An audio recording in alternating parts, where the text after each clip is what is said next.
सुप्रभात प्यारे बच्चों, आज हम पढ़ेंगे बाल महाभारत कथा का आगे का अध्याय यानी द्रोणाचार्य और द्रुपद। तो आचार्य द्रोणाचार्य महर्षि भारद्वाज के पुत्र थे।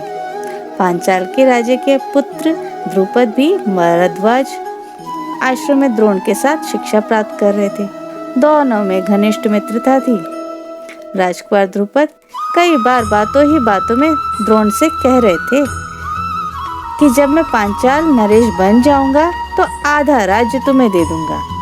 शिक्षा पूरी करने के बाद द्रोणाचार्य ने कृपाचार्य की बहन से विवाह कर लिया। उससे उन्हें एक पुत्र की प्राप्ति हुई। उन्होंने उसका नाम रखा अश्वत्थामा।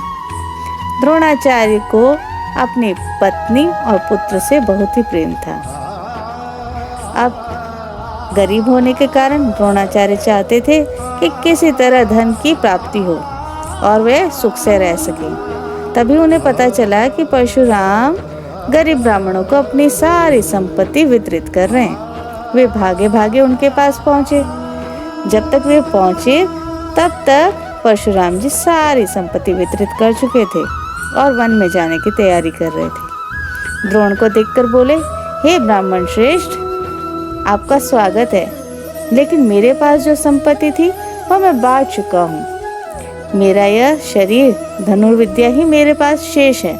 बताइए मैं आपके लिए क्या कर सकता हूँ। तब द्रोण ने परशुराम जी से सभी अस्त्रों के प्रयोग और उनके रहस्य सीखने की प्रार्थना की और उनकी प्रार्थना स्वीकार कर परशुराम जी ने उन्हें धनुर्विद्या की पूरी शिक्षा दे दी। कुछ समय पश्चात पांचाल नरेश के निधन के बाद उनके पुत्र राजगद्दी पर बैठे यानी द्रुपद राजा बन गए। द्रोणाचार्य द्रुपद के पांचाल देश की राजगद्दी पर बैठने से बड़े प्रसन्न हुए और वे उससे मिलने चल दिए। उन्हें द्रुपद की बचपन की यादें याद थी, तो वे चाहते थे कि द्रुपद उनके अनुसार वे आधा राज्य दे दे। आधा राज्य नहीं दे तो कम से कम कुछ धन तो अवश्य ही दे देंगे। यही इच्छा लेकर राजा द्रुपद के पास द्रोणाचार्य पहुंच गए और बोले, मित्र द्रुपद, मैं तुम्हारे बचपन का मित्र द्रोण हूँ। क्या तुम मुझे पहचानते हो?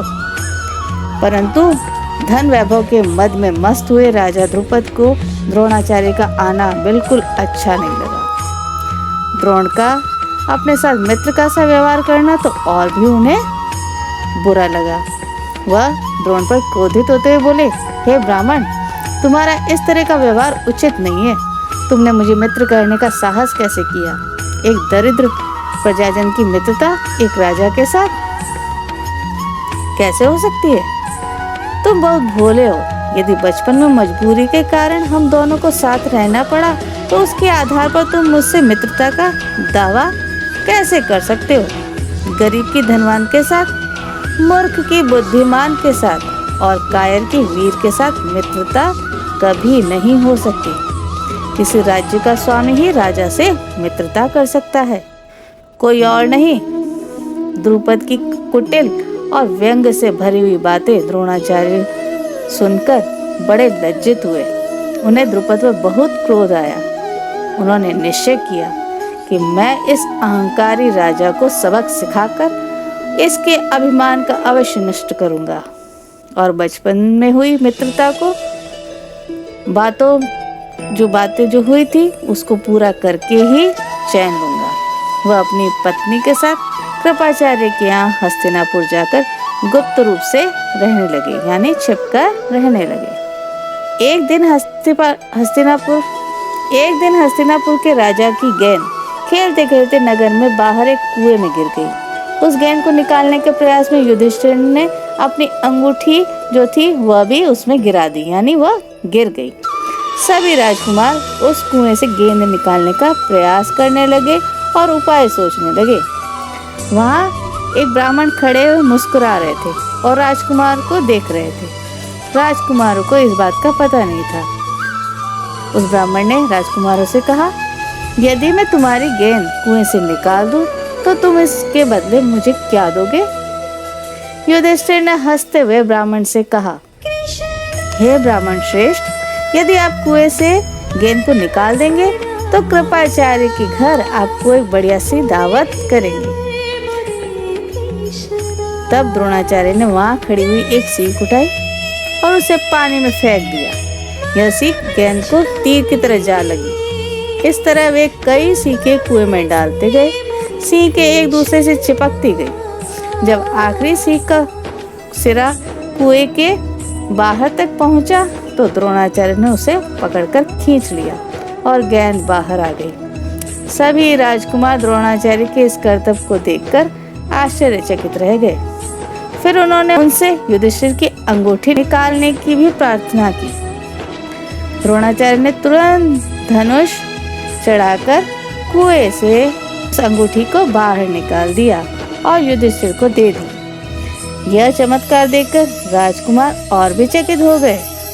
उन्होंने द्रोण के आगे यानी द्रोणाचार्य के आगे आदर सहित सिर झुकाया और हाथ जोड़कर पूछा, महाराज आप कौन हैं? आप हमारा प्रणाम स्वीकार करें। हमें अपना परिचय दीजिए। हमें आज्ञा दीजिए कि हम आपकी सेवा कर सकें। हमें आज्ञा दीजिए कि हम आपकी सेवा कर सकें।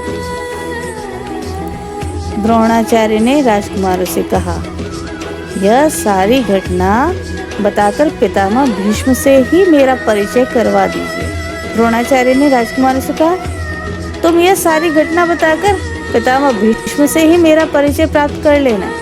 राजकुमारों ने जब भीष्म को सारी बात बताई तो वे समझ गए कि वे जरूर प्रसिद्ध आचार्य द्रोण ही होंगे।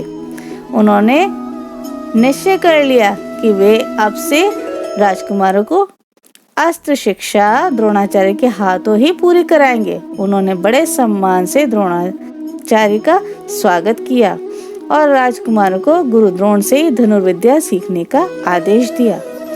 कुछ समय बाद जब राजकुमारों की शिक्षा पूर्ण हुई तो द्रोणाचार्य ने उनसे गुरु दक्षिणा के रूप में पांचाल नरेश द्रुपद को बंदी बनाकर लाने के लिए कहा। अपने गुरु की आज्ञा अनुसार पहले दुर्योधन और कर्ण ने द्रुपद के राज्य पर धावा बोला, परंतु वे वीर द्रुपद के आगे टिक नहीं सके और हारकर वापस आ गए। तब द्रोण ने अर्जुन को भेजा। अर्जुन ने पांचाल नरेश की सेना को नष्ट करके राजकुमार द्रुपद को उनके मंत्री सहित बंदी बना लिया और आचार्य द्रोणाचार्य जो थे उनके समक्ष लाकर खड़ा कर दिया। द्रोणाचार्य ने द्रुपद से कहा, हे वीर, तुम किसी प्रकार की विपत्ति की आशंका न करो। बचपन में तुम्हारी हमारी मित्रता थी। हम साथ साथ खेले कूदे, उठे बैठे, किंतु बाद में जब तुम राजा बन गए तो धन संपत्ति के मद में आकर तुम मुझे भूल गए और मुझे अपमानित किया। तुमने कहा था कि राजा ही राजा के साथ मित्रता कर सकता है, इसलिए मुझे युद्ध करके तुम्हारा राज्य छीनना पड़ा। लेकिन मैं तो आज भी तुम्हारे साथ मित्रता करना चाहता हूँ, इसलिए आधा राज्य तुम्हें वापस लौटा देता हूँ, क्योंकि मेरा मित्र बनने के लिए भी तुम्हें राज्य मिलना ही चाहिए। मित्रता तो बराबर वालों में होती है। इस प्रकार द्रोणाचार्य ने द्रुपद से अपने अपमान का बदला ले लिया। उन्होंने द्रुपद को बड़े सम्मान के साथ विदा कर दिया। इस प्रकार राजा द्रुपद का अहंकार तो चला गया, किंतु द्रोण के प्रति घृणा दूर नहीं हुई। किसी के अपमान को ठेस लगने पर जो पीड़ा होती है उसे सहना बहुत ही कठिन है। द्रुपद ने द्रोण से बदला लेने का निश्चय कर लिया। उसने बहुत से कठोर व्रत और तप केवल इस इच्छा से किए कि उसे एक ऐसा वीर पुत्र हो जो द्रोण को मार सके, साथ ही एक ऐसी पुत्री हो जिसका विवाह अर्जुन के साथ किया जा सके। आखिर द्रुपद की यह इच्छा पूरी हो गई। उसके धृष्टद्युम्न नामक एक पुत्र और द्रौपदी नामक एक कन्या उत्पन्न हुई। आगे चलकर कुरुक्षेत्र की युद्ध भूमि में अजय द्रोणाचार्य इसे धृष्टद्युम्न के हाथों मारे गए। तो ये थी हमारी द्रोणाचार्य की और द्रुपद की मित्रता की कथा। अब आगे अध्याय में क्या होगा यह जानने के लिए हम अगले कक्षा में पढ़ेंगे। धन्यवाद।